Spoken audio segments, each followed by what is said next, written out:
Hello and welcome to another road trip episode. I'm about 15 minutes out from junction 24 of the M1. I've been on the road since about 5:30. I'm in the battle bus because obviously the EV doesn't quite have the range or the space for this. I'm on my way to pick up Jamie, he of the BugPlug, who you've seen in previous episodes. And we are on our way down to Paul Compton's house, where we're going to meet up with also Robert and Stephen, another couple of EV builders. Going to swap some parts, take a look at some of Paul's projects, and most importantly for me anyway, which I'm looking forward to seeing everyone, pick up the battery pack for the EV GT, or rather the first battery pack for the EV GT, which Paul has helped me source. So I'm going to jump back on the road, go and pick up Jamie, and yeah, start the rest of the journey.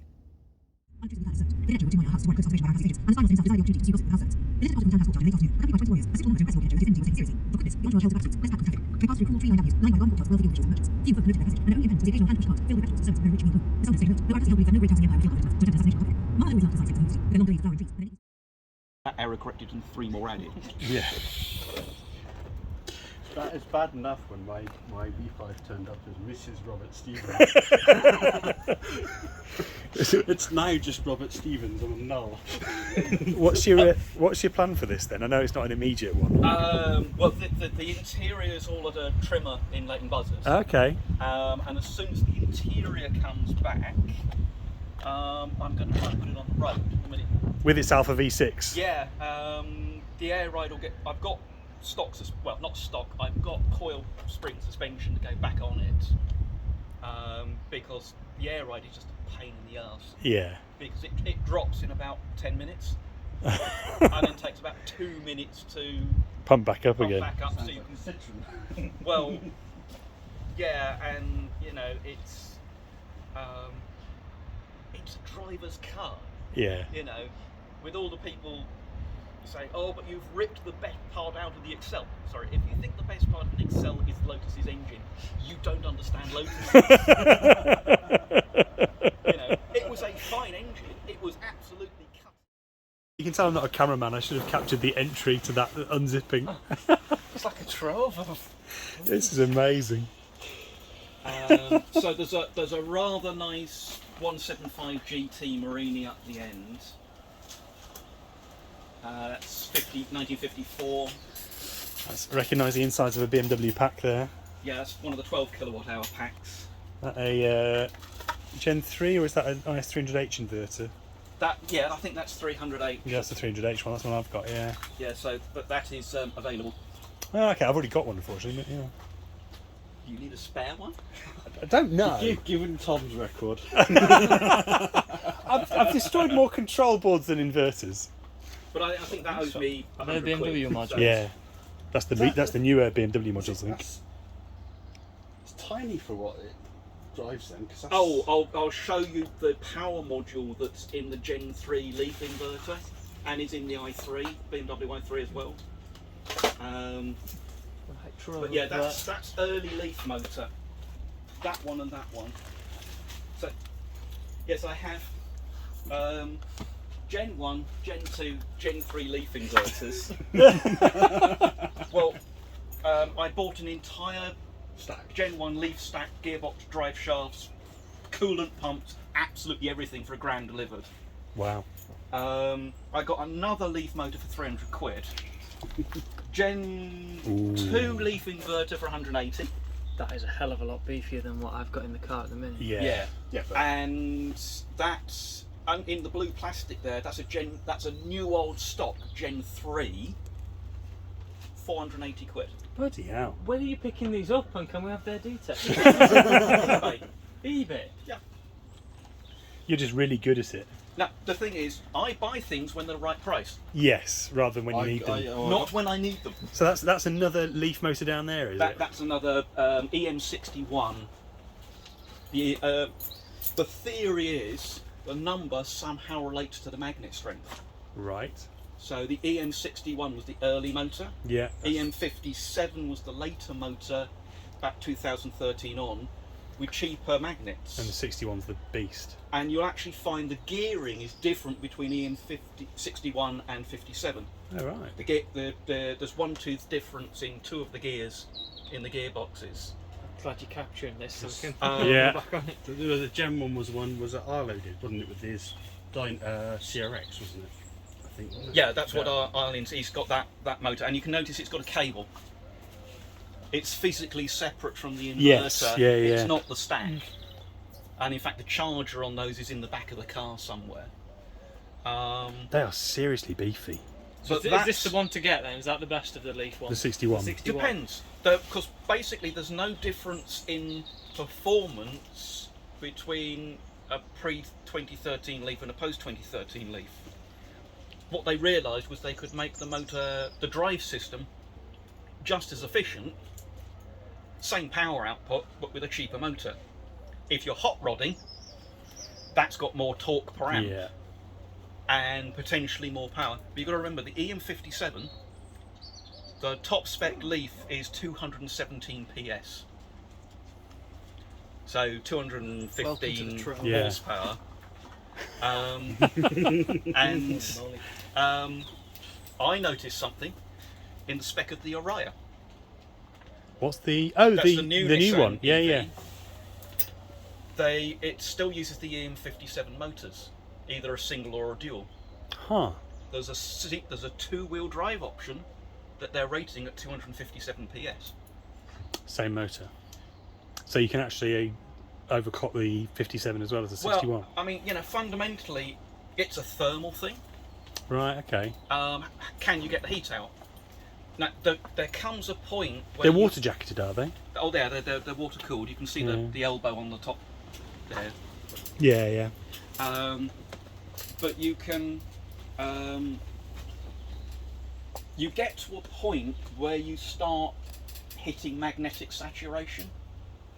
So you put more power in, but you don't proportionally get more power out.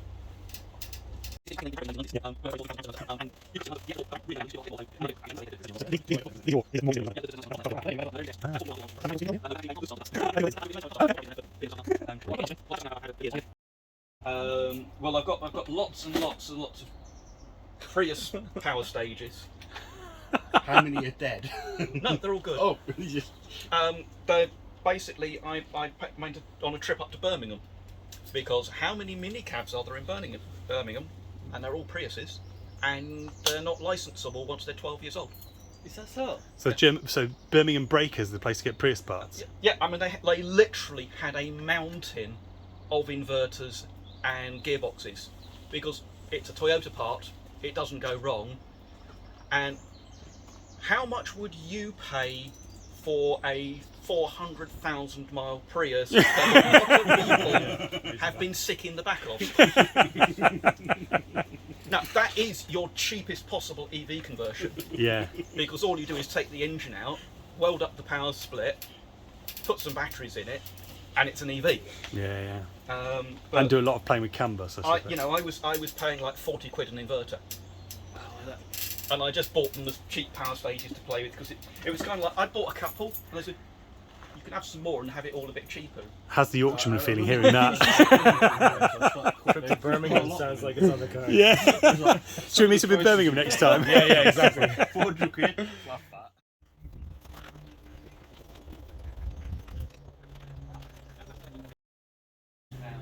Did you build the building around it?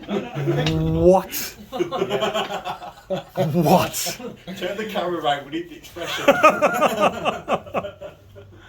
So yeah, no, I've been dealing with a guy called Richard Brown, Project Machinery, for over 25 years. He's an interesting guy. He's got a bike in the National Motorcycle Museum. Wow. Gas turbine powered land speed bike, and he's doing a jet bike at the moment. And yeah, he's got an engineering business, but he also deals in machine tools on the side. So the first thing I bought off him was the milling machine, which by the way used to be in the upper workshop, which you haven't seen yet, and it came down the steps.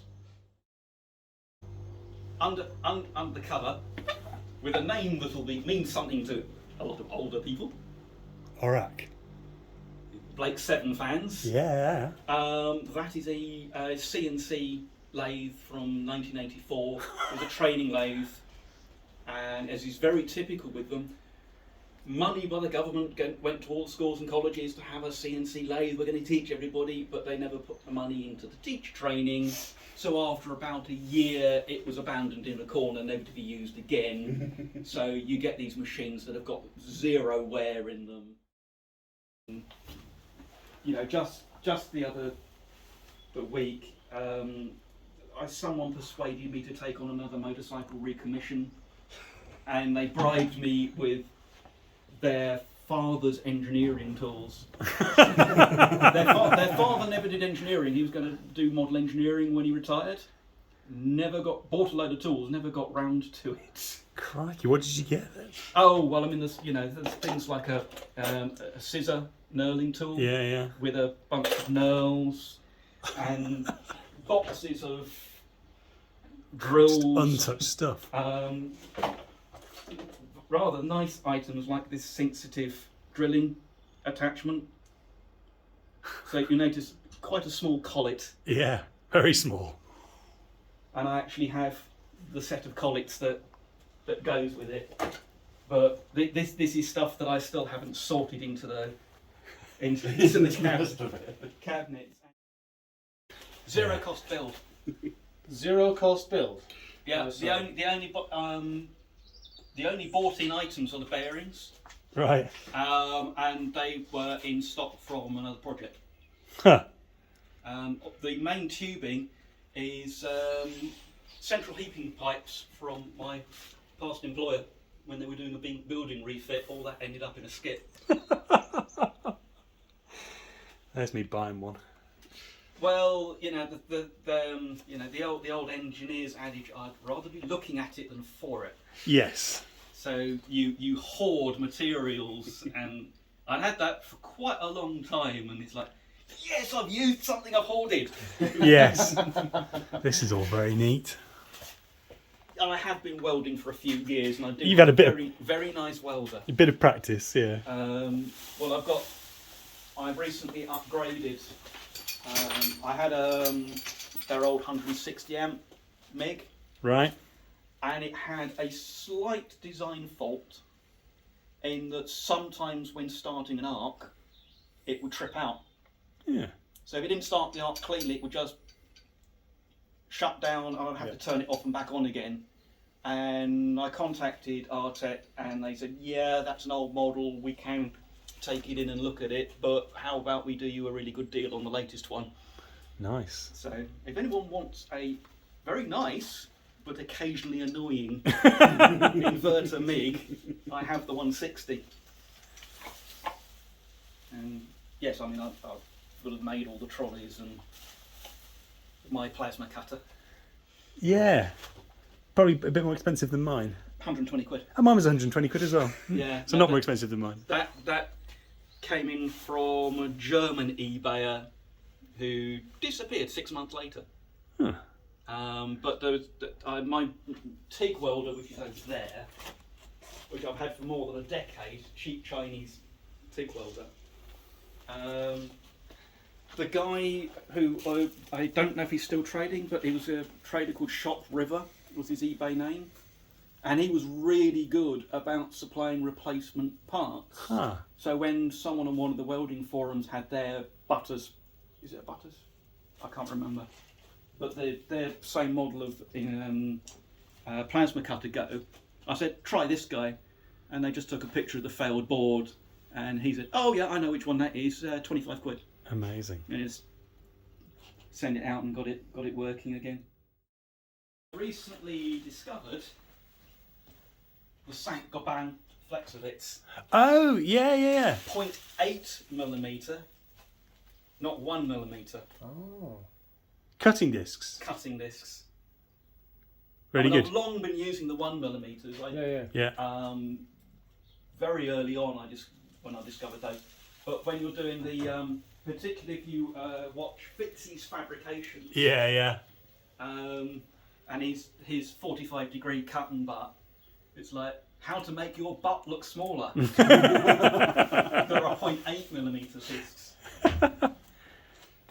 Jesus, there's another bit. Yeah, it just carries on.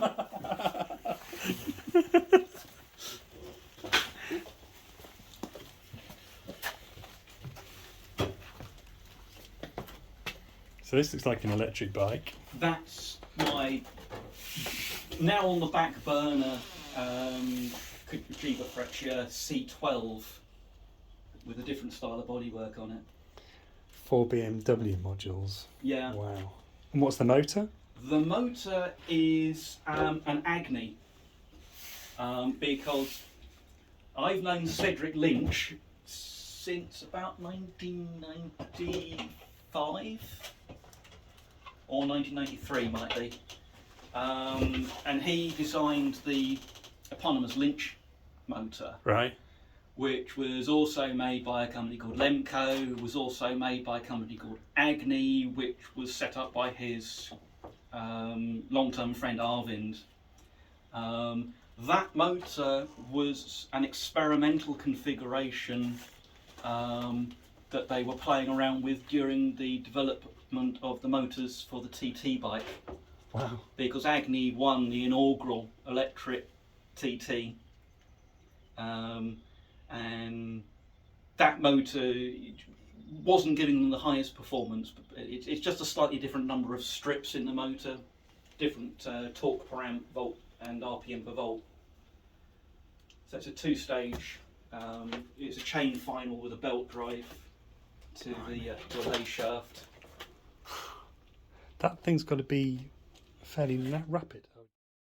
The story that was told to me from the guy I sold the bike to was it was ridden by Carl Fogarty. Wow. That he'd been along at a Aprilia dealership to do a book signing.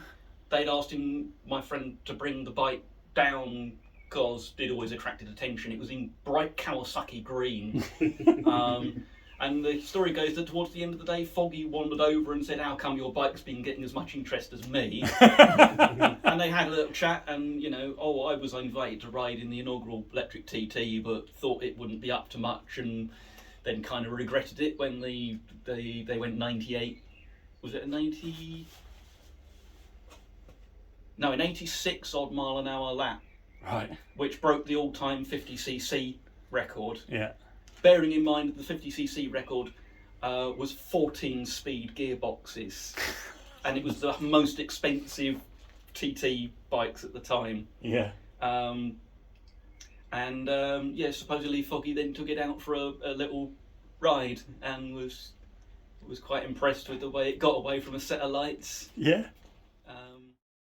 I think those are Samsung Yes, modules, they are. Yeah. and the more modern ones are CATL. Right. How do they compare to Or the Cal. I3 back modules? Do they What do you mean, the ones down the bottom? Oh, Of course. Is there any modules you haven't got stock of? Yeah. Well, if you need a set of i3 modules, there's a 22 kilowatt hour set that you can have for £2,000.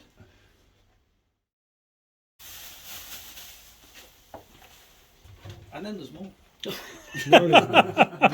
Having us on there. I mean, this cost me 2,600. Wow. Got £1,000 for the engine and box from Lotus Bits. Well, got a credit note for £1,000 and then spent most of it. And this is. So this is that. This is This the is the chassis. chassis. Your classic Lotus chassis. Yeah. Wow. So Holy shit. It added a lot of lightness to that. it's about 45 kilos Flipping heck. together. And what's the motive power going to be in this? Leaf. Leaf. Yeah. And the car I weighed at 1080 kilos. No coolant, no fuel. So Lotus's figure of below 1,200 kilos is realistic Yeah. as a wet weight. They were quite a big fuel tank. Yeah. They were considered to have class-leading fuel economy at 25 to the gallon. Oh, like this, the 25s. It's better than the RX-8, let me tell you. Yeah, that's Everything's better than an RX-8. that. So, like a question. Here we have Paul going for the world record battery strip down. And I really, really want to get me a nice little driver like that.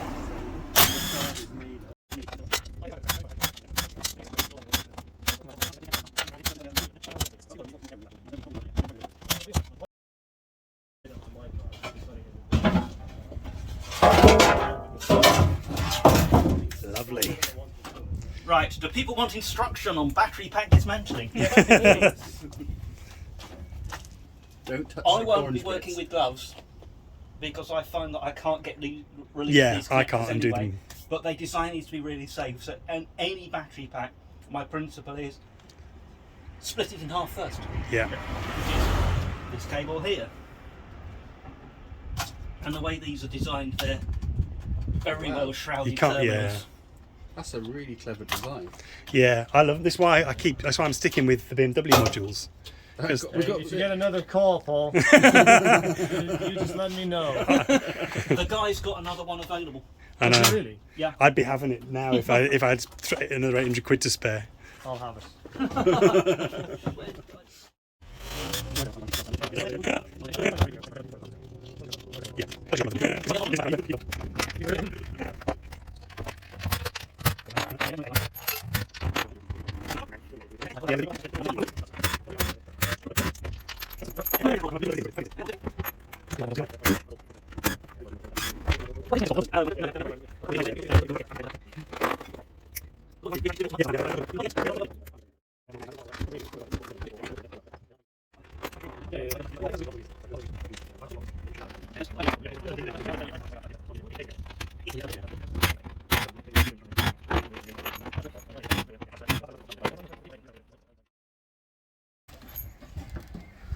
Oh, there we go, full view. Yes.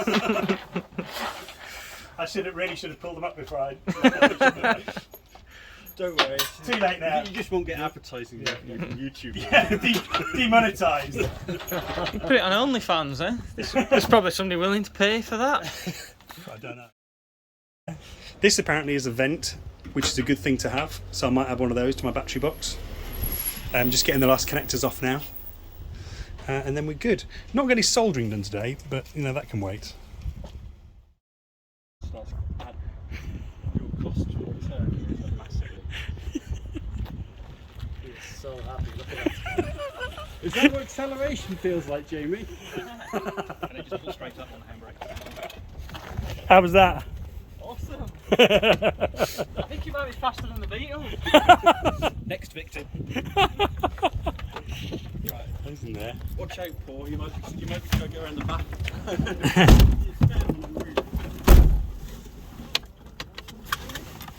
Oh, first ride in a G-Wiz. There we go. This is where we find out if it's faster than your BMW. It probably is. Oh, it is one of the best palming cars in the world. Yes, I bet. I can't turn the thing quick enough to see that. So this is in standard forward mode. Right. So that's foot flat to the floor. Yeah. Okay. And 30's just about come up. That's the lift off regen. It's about on a par with the Z3, I think. And then we've got pedal regen, which is variable. Right. And then once we're round the corner, and over these annoying speed bumps. The ride quality is terrible. It's nearly topped out because the battery pack's so light now. Yes. There's 14 Leaf modules. Right. Gen 1 Leaf modules from a 2011 car. Okay, now we're in boost mode.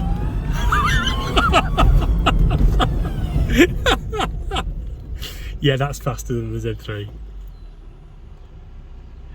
Oh, your Scrappy's gonna have a good time with those if he notices those bits. Yeah, I've got a whole load more I need to get out and put in a box for them.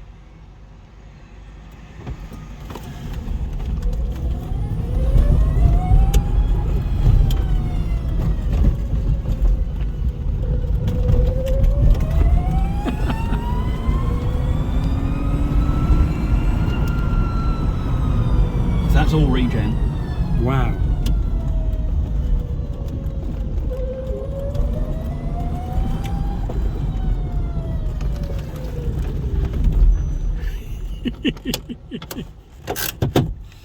And now you can slide across. Magic.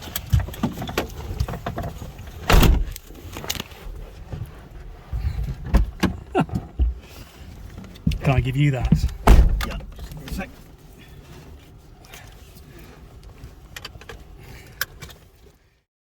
Facial expressions. Yeah. So Hang on, we've got to upset Tim, sorry, Tim. because otherwise we won't be able to see you. So this is your handbrake. Yeah. So you need to pull it towards you. Yeah. Twist it and put it down, Yeah. and then feel my throttle there. What am I missing? Need to be in forward. Oh yeah, there we go.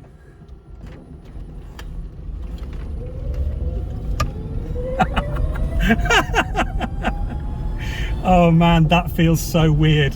You're so high up Yeah. relative to the short bonnet. Yeah. You turn right. And you can feel that the regen's actually pretty good. Yeah. Foot to the floor. Coming up to 30. If you lift off, you'll feel regen and then variable on the pedal. And then right at the last minute, you'll have to push down further to get the mechanical. Yeah. Indicator on the right.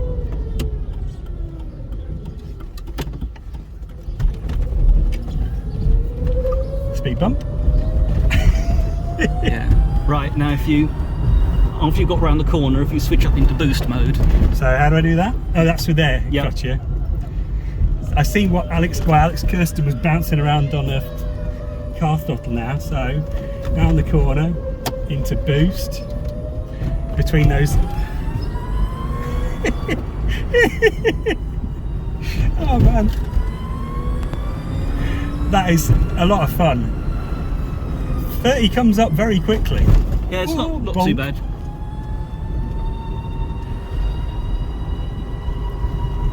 That is, I mean, you do feel like you're going to flip over when you go around a corner. Yeah, they're more stable than you'd think. The ACs have got a rear anti-roll bar, which DC cars lack. Just pull straight up. That's it, I think. There we go. Brilliant. Off we jolly well go. 6 minutes over schedule. Oh, that's right. It's going to take less time than it took to get down here according to the sat nav. Excellent. Barring any delays. Let's knock that down. That was good fun. Yeah.